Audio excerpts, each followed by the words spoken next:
You are most welcome to another exciting review of Failing Forward by John C. Maxwell. All right.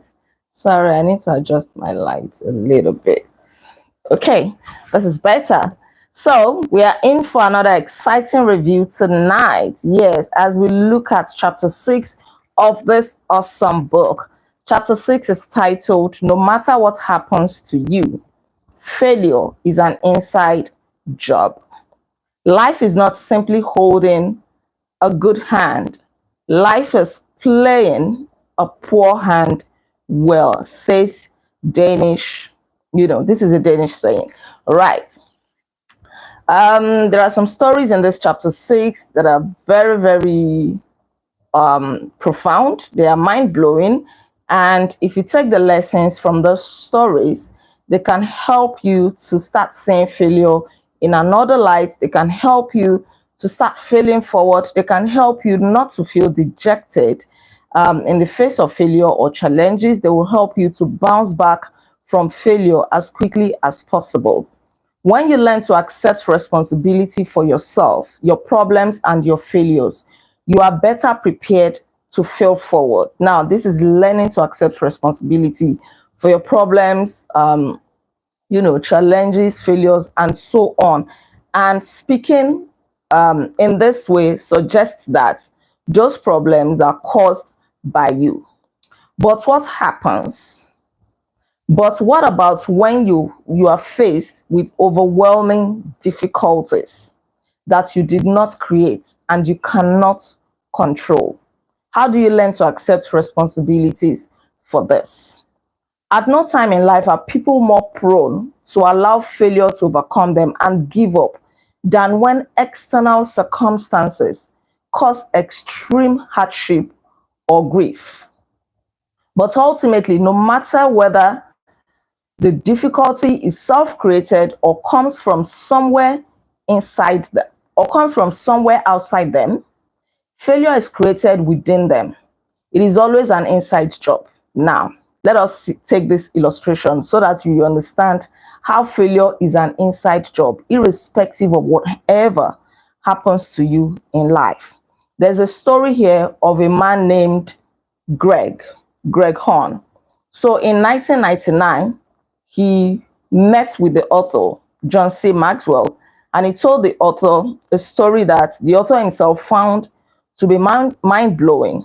All right. So when the author met Greg Horn, who happened to be the owner of Payless Food Center in Kentucky, United States of America, Greg told John C. Maxwell an incredible story that shows that no matter what happens to you, the important thing is what happens in you. Let me take that again. From Greg Horn's story, it is established that no matter what happens to you, what matters most is what happens in you. Now, let's take a story. In 1997, Greg Horn attended a leadership conference that was organized by John C. Maxwell in the city of Louisiana in America. And at the end of that conference, it was a 2-day leadership conference. At the end of the conference, Greg boarded a plane to go back to to Kentucky, where he was based. And then he took the first leg of his flight to St. Louis. He was excited to go back to his base to go and apply everything, the lessons that he had learned from that leadership conference to his business, his personal life, and everything necessary. So when he was about to take the second leg, his connecting flight that would now take him to Kentucky, he learned that there was going to be a delay in flight due to bad weather. And this delay eventually turned into a cancelled flight because the weather was really bad. Because he was a frequent traveler, he didn't see it as any big deal. He had learned over time to try to deal with such punches that cancelled flights or delayed flights would deal with him, right? So the next day, the next morning, he caught the next available flights out of St. Louis to Kentucky.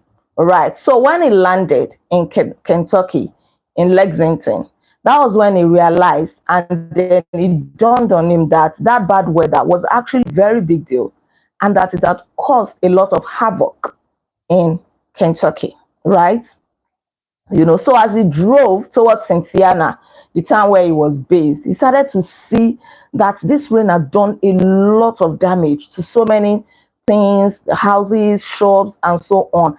And that was when he saw that the Licking River had overflowed its bank, and it occurred to him that he saw the Payless, what's the name of the store again?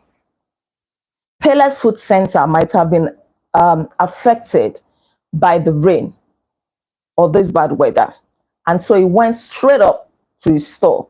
When he got there, he was truly, truly affected. His store had been affected, and what he saw made him to be so devastated.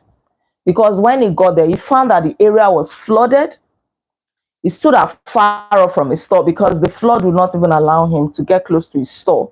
But he could see from afar just the roof of his store and the sign where it was written Payless Food Center. That was all he could see, because his store was entrenched or drowned in this flood, right? His floor was underwater. He was so demoralized, he decided to head over to his house, but he couldn't even get to his house either, because his house was also submerged in water. So he went to his sister's house, right? He went to his sister's house, stayed at his sister's house for the water to subside. He stayed there for some days. He called his insurance to see maybe they would be able to help him to bring his business back to life. But then he received another shock when the insurance company told him that he was insured for every other thing except flood coverage. That means that he couldn't even get any financial relief for this disaster that had befallen him. So he spent like 5 days without being able to go to his store. And then when he opened the doors of his store after 5 days, when he eventually went to his store, when the water had subsided, what he saw shattered him, right? He stood in the midst of $500,000 worth of waterlogged, spoiled inventory. Everything in his store was spoiled. His electronic cash register, everything that he was selling in his grocery store, everything was submerged in water.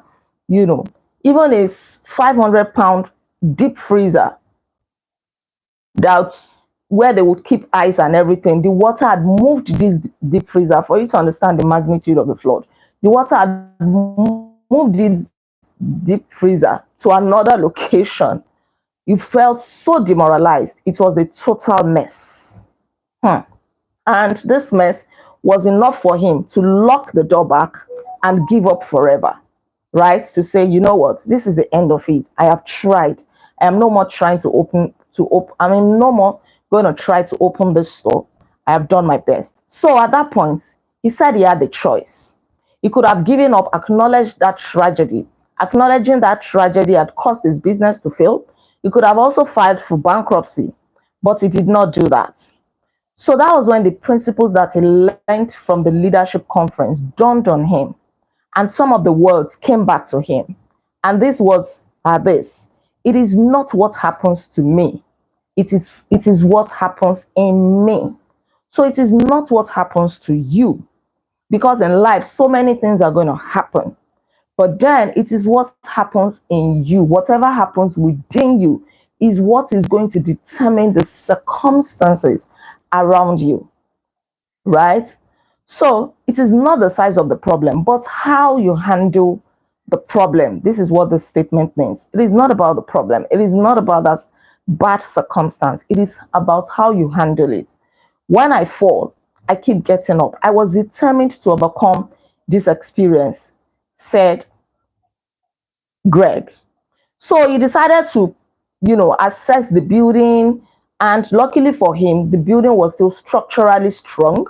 The building was still okay to house his goods and everything, right? But everything inside the store was trashed. Everything had to be removed by hand, and it took 22 truckloads to haul off the ruined inventory, to remove everything inside. 22 truckload, 22 trucks to take out. For you to know how big his grocery store was, it took 22 trucks to load everything out to go and trash. Everything was destroyed, so he needed to redo the tiles on the floor, and he and his workers worked round the clock feverishly to make sure that they bring everything back in place. It cost Mr. Greg Horn $1 million. We are talking of like late 90s.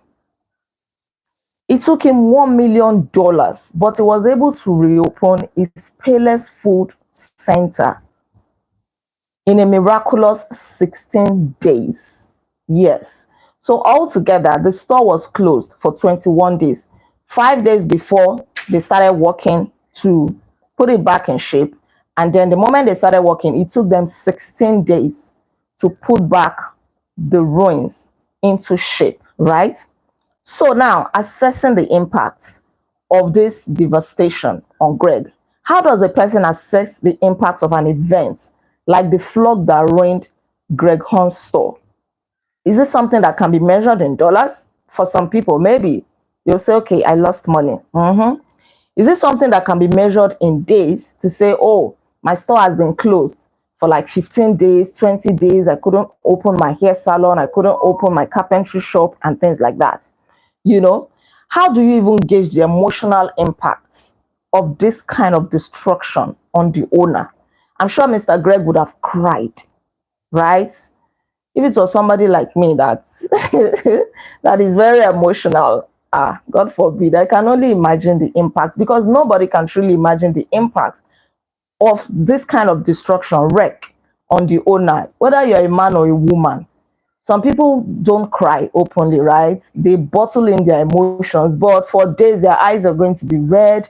They may not be able to talk and things like that. Whereas some people cry like babies. They let out all the emotions. Some people express their emotions by yelling. They just yell at everybody. They rant.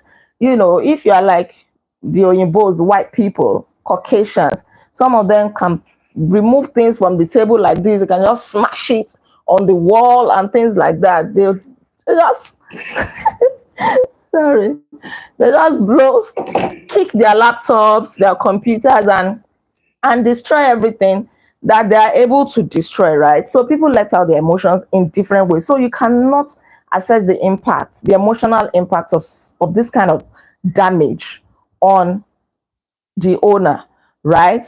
But then this was how Greg assessed the impact. He measured the impact of this wreck in the lives of other people, as in he decided to tie it to humanity. Being able to reopen in only 21 days allowed 80 people to return to work, many of whom were personally affected by the flood.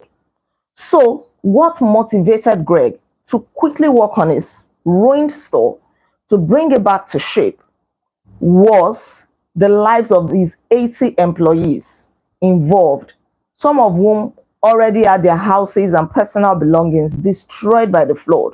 So he was moved by compassion, by a deep sense of humanity. And that was what got him back to work. So anytime you are faced with a challenge, don't just sit there. I know it is tough, right? Some people may say easier said than done. But then if some people have the power, the willpower, the courage to bounce back, then we too can have the courage to bounce back. But then what is going to be your motivation for wanting to bounce back? It could be your children, to say, you know what, this has happened. For the sake of these children, I am not going to give up. I'm going to bounce back. For some, it may be for their workers, their employees like this, to say, you know what, this company that was burnt down, we have to make sure that we rebuild it, repaint it, and resume operations, because of the many mouths that I have to feed and the many mouths that these employees have to feed, because he had to do this for the sake of the 80 people that were working for him. Now multiply the family members of these 80 people, how many mouths he was feeding. let's even assume that each person had two extra mouths to feed, maybe a spouse and a child. That is 3 times 80. That is 240 people, right? Apart from the people that will come and supply him some goods and everything. So he was able to bounce back. And as it says in this proverb, humility comes before honor. Greg is a great example of a person who learned how to fail forward. Many people desire to control the circumstances of their lives, but the truth is that we cannot determine what will come our way in life. We cannot. We cannot determine the hands we are dealt, only how we play the cards. And that is what Greg did. He could have made the flood a tombstone for his store and his career, to say, you know what, I'm just going to erect something here as a memorial. As a memorial for when my floor got flooded, so that in years to come, everybody will know that his store once existed here. But he did not do that. He turned it into a stepping stone for his employees, his community, and himself, right? Greg said, I got into the grocery business because I wanted to make an impact on people. Before I opened the store in Cynthiana, that is in Kentucky, I worked for Hershey's Chocolate and had $1.2 million territory. He was living a good life. He was making a good living, but that was not enough. You see, this was a guy that had humanity in mind. And since the time of the flood, he was actually rewarded. He was given numerous awards, and he was recognized as the business person of the year by his local chamber of commerce. And he used the negative experience of the flood to begin a career in motivational speaking. And this is a lesson that we can pick. Anytime something happens to you, it could be God's way of saying, you know what, I want you to encourage other people with this circumstance. I want you to teach other people that they can find strength in their downfall, that they should not lose hope. They can bounce back after a major misfortune. Greg would go around teaching people, encouraging them, motivating them not to give up. How you see is what you get. So the problem about life, or whatever we may go through in life, is not really about that problem. It is about how you handle that problem, how you see it. So there is this saying that what you see is what you get. But this time around, it is how you see is what you get. How you see life, how you see that situation, how you see that challenge is what you get. People always rise to the level of their incompetence. Somebody said that, and this is to say that in life, you can choose to be a pessimist or an optimist. Some people will see their glass to be half full. That is from an optimist point of view. Whereas from a pessimist point of view, they see their glass of water to be half empty. So what do you see about life? How do you take life? Positive attitude is the first key. Is the first key to what happens to you. Positive attitude. How you see life, how you see that situation, how you approach that challenge, right? So let's face it, not everybody is naturally optimistic. Not everybody is going to naturally be able to bounce back from a negative circumstance. But then you can actually learn to be an optimistic person, no matter what comes your way. You can develop it. And how do you cultivate optimism? It is by learning the secrets of contentment. If you can learn the secrets of contentment, then no matter what happens to you, you can weather the storm and build on the good that you find in any situation. Because they say no matter how dark the sky may be, there will always be some silver linings. But some people may not see the silver linings because they are so engrossed in seeing the dark sky. Some people cannot see the good in any situation. The Bible says in everything we should give thanks, right? It doesn't say for everything, because it is hard to give thanks when something is not going your way. It is hard to give thanks. Somebody that just lost a child, how does that person give thanks for that? But then in that situation, you should learn to give thanks. Just say, Father, I thank you. I submit to your will. You know better. Things like that. Or somebody that has just lost a huge amount of money. It is tough. All you want to do is cry, is rant, is cuss out people. But then in everything, you give thanks. It is something that we can develop. As human beings, it is tough, but it's something that we can develop. And you can develop this by being content, by learning the secret of contentment. Unfortunately, contentment is something that is missing in our world today. Everywhere you turn, people always highlight the fact that you need to get more of this, you need to have more of that, you need to get a bigger house, you need to change your car, you need to acquire something big, you need to make your skin lighter. You are dark skinned, you're not content. You need to make it lighter. People will come advertising all kinds of cream that can make you fairer in complexion. Dentists or people who are manufacturing toothpaste, they will come and say, oh, this one will make your teeth whiter. Oh, you can enhance your butt. You can do breast enlargement. You can all kinds of things that make us not to be content, that make us to always see that we can get more of everything. How you can get more money, how you can make your shape to be more beautiful, and all of that things. So it is hard to be content in the world of today. But that is one thing we have to learn to do. Now, what is contentment? Contentment is being satisfied.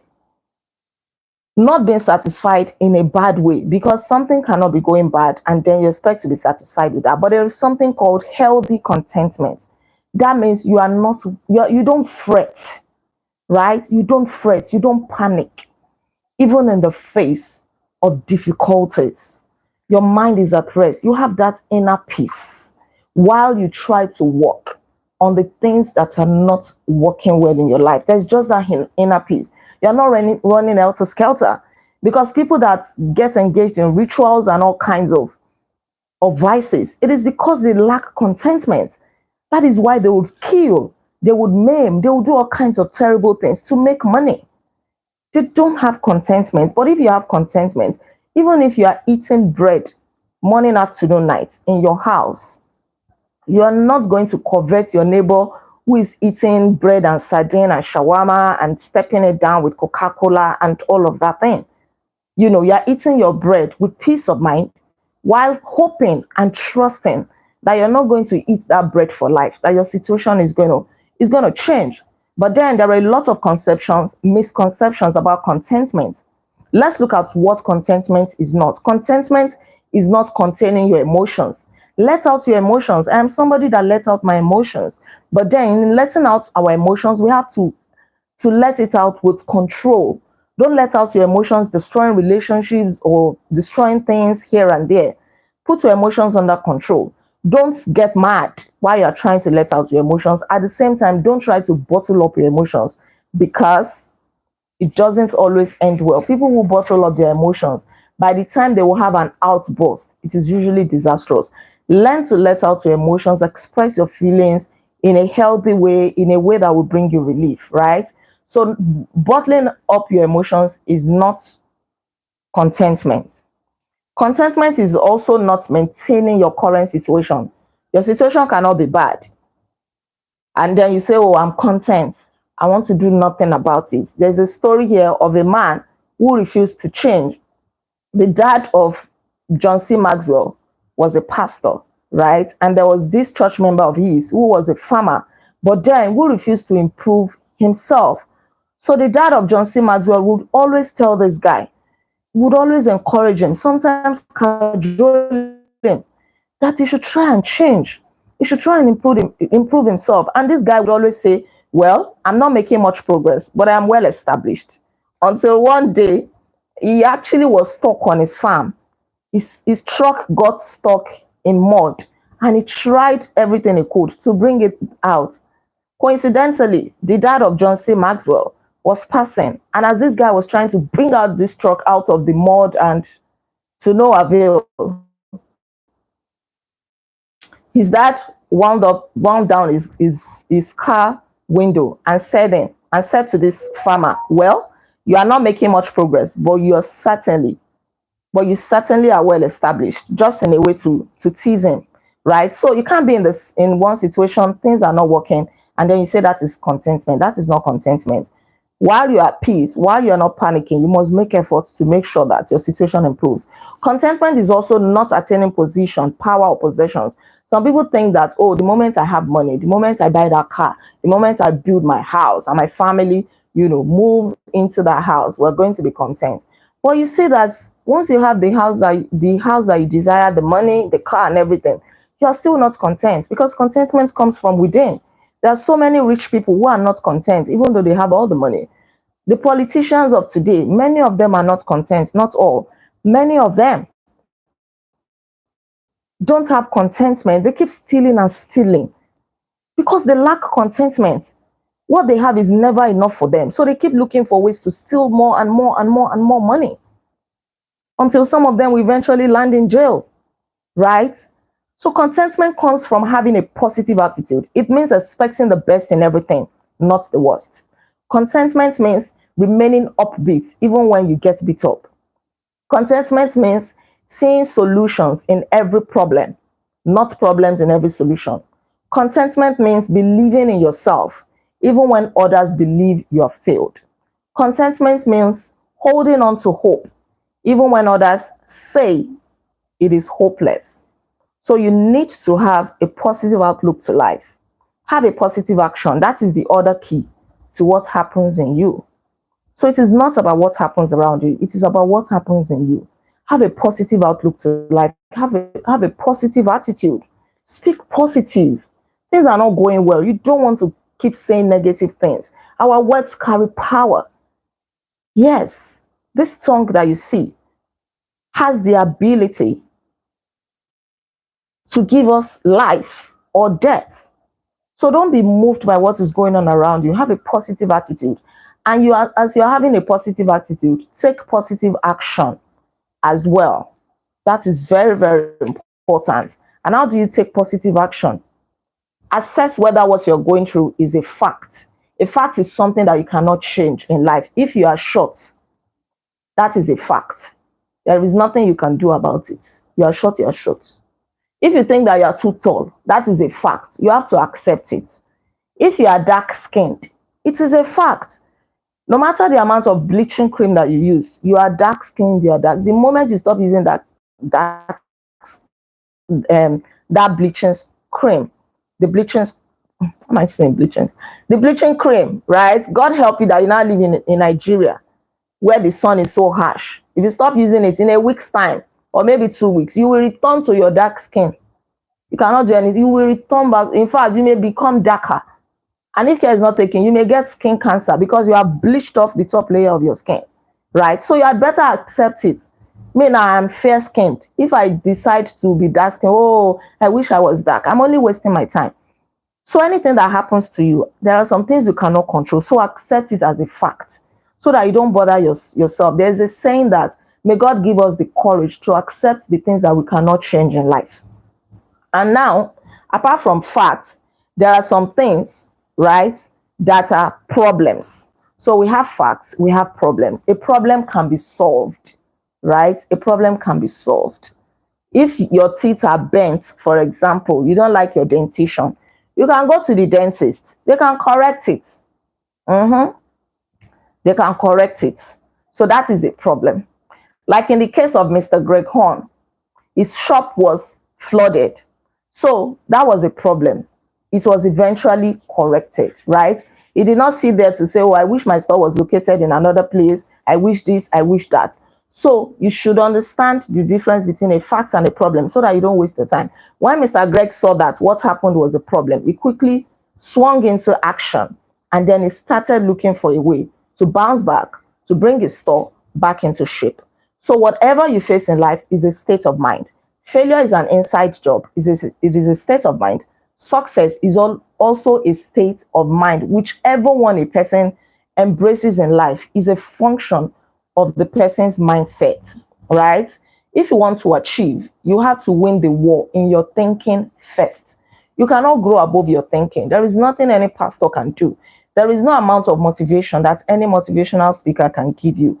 If your mind is closed, you are not flexible in your mind, you are not open to change, then it will be very, very difficult to attain anything substantial or successful in life, you should know the things that you cannot control in life, accept them, but the things that you can control, work on them. You may not be able to control the length of your life, but you can control the width and the depth of your life, the richness of your life, the happiness, the peace, the joy that you enjoy in life. You can control that, right? You can. All right. A man who keeps failure inside. Right now, you may be saying, oh, well, what Greg passed through had to do with just money. He needed $1 million to bounce back and to put his business, his grocery store back into shape, right? That is just money. Somebody may say, oh, you don't understand. I have problems that are deeper than this. I've faced situations and challenges in my life that are more terrible. So if you are the person that is still having a hard time believing that failure is really an inside job, that failure is a state of your mind, that failure has to do with how you embrace it, then there's a story here of a man named Roger Crawford. And at the time of writing this book, Roger Crawford was 40 years old. He was a consultant and a public speaker. He had written so many books. He was well traveled, giving motivational speeches and everything. He had a very, very rich credential. His credentials were very rich to impress anybody. He was playing table tennis in a very renowned university in America. He was well accomplished. But then this guy had no hands and he had only one foot. In other words, he could be considered as being handicapped. But he did not feel handicapped. He did not act handicapped. He did not talk handicapped. When he was born with a condition called ectrodactylism, right? Because he emerged from his mother's womb looking very weird. Not the kind of baby that his parents wanted to see. He had like fingers coming out of his arm from like his shoulder or his forearm. Okay, his forearms from here. He had shoulder like two fingers, or in the other one he had like a thumb, just this thumb coming out of his forearm, something like that. It was looking weird. His foot, one foot that he was looking weird, right?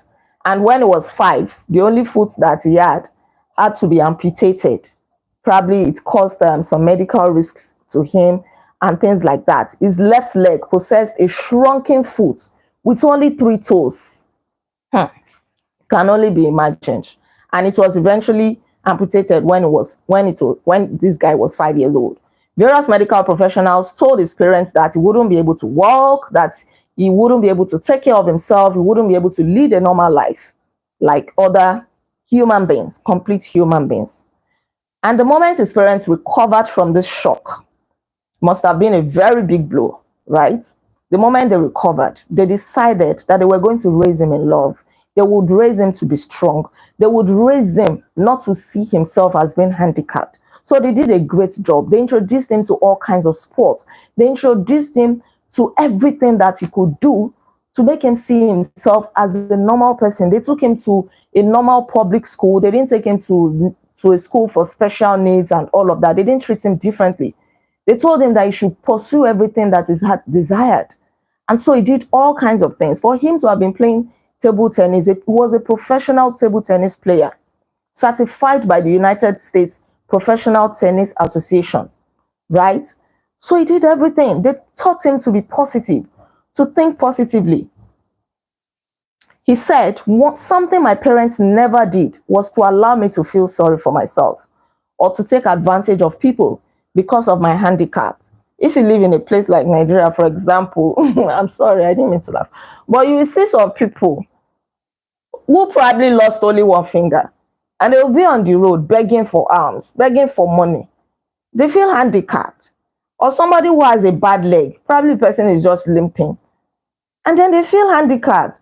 They feel that all that they could do for themselves is to stand by the road and be begging for money. They've already condemned themselves. If you know this guy, what's his name again? Nick.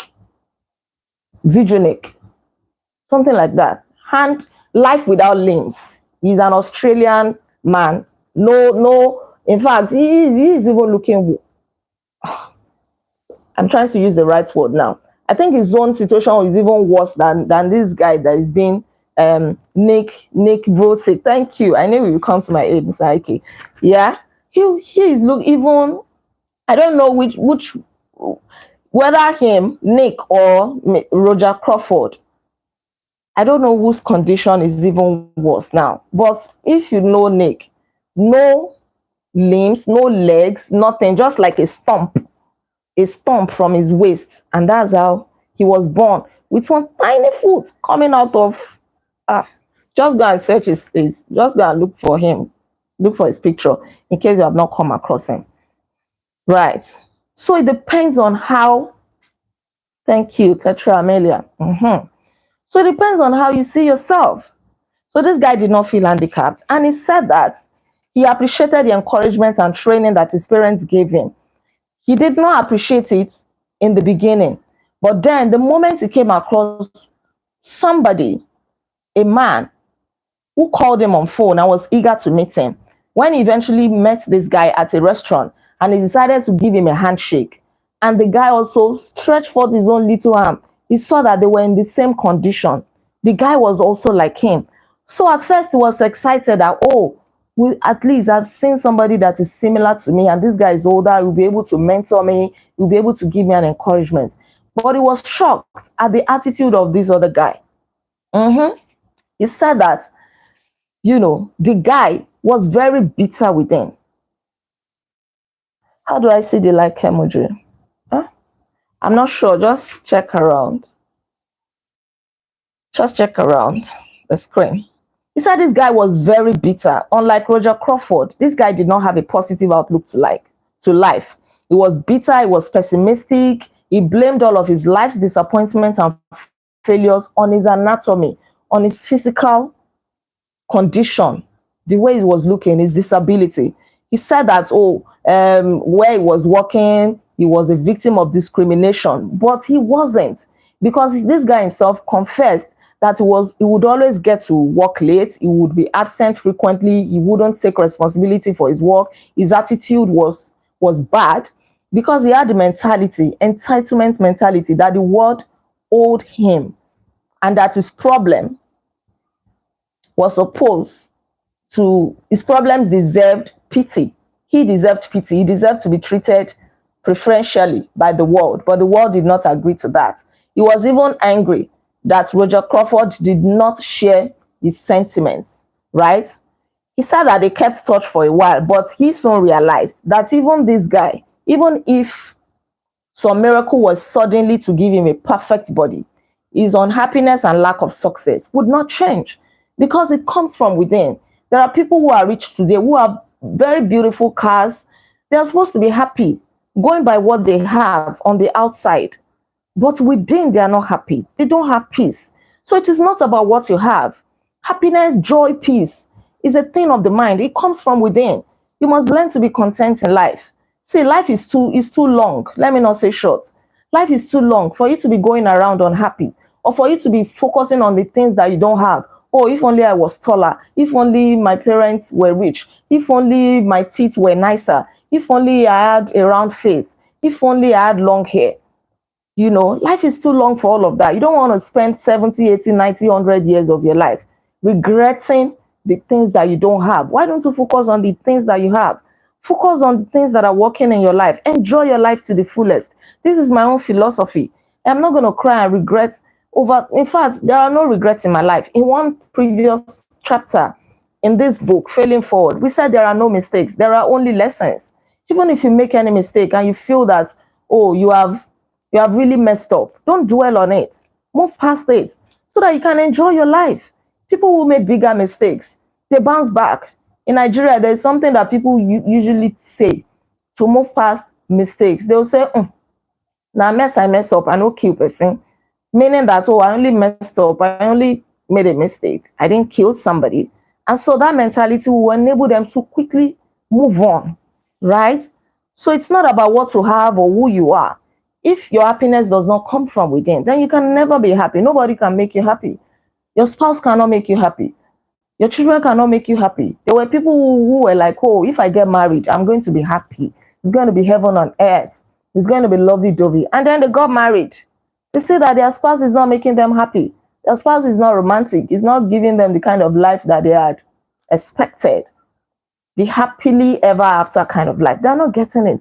So if you don't learn to be happy on your own, nobody's going to make you happy. Right? So this man that we're talking about, they said, had allowed failure to seize him from the inside. It snatched him. It snatched away his joy, his peace, his happiness. While Roger Crawford had mastered the art of failing forward. So you are not disadvantaged in any way until you feel defeated in your mind. Nobody can defeat you. Stop thinking, oh, if only I had this, if only that, if not. It is about your mindset. Create your own joy and happiness from within. Appreciate what you have. Every time you wake up, see it as a gift. Praise God, Choose to be happy. Happiness is a choice, right? Yes, you too can. We're almost at the end. I think we have just a few lines. Chances are that the adversity in your life has been nowhere near difficult as Roger Crawford has been. And that's why his story is such an inspiration, right? Don't let anything hold you back. Now, you may want to write down the things, what in your life have you considered to be the greatest source of frustration and failure? Think about it. Think about that factor and then list all the heartaches, pains, obstacles, and problems related to this. Every difficulty, challenge that you think that you have gone through in life that is causing you heartache, that is causing you pain, that is not making you to live your life to the fullest, that is depriving you of joy, peace of mind, and happiness. List them out.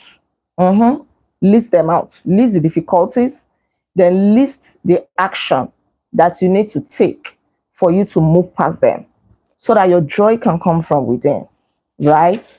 Think about that. This is where we're going to stop today. We've come to the end of chapter 6.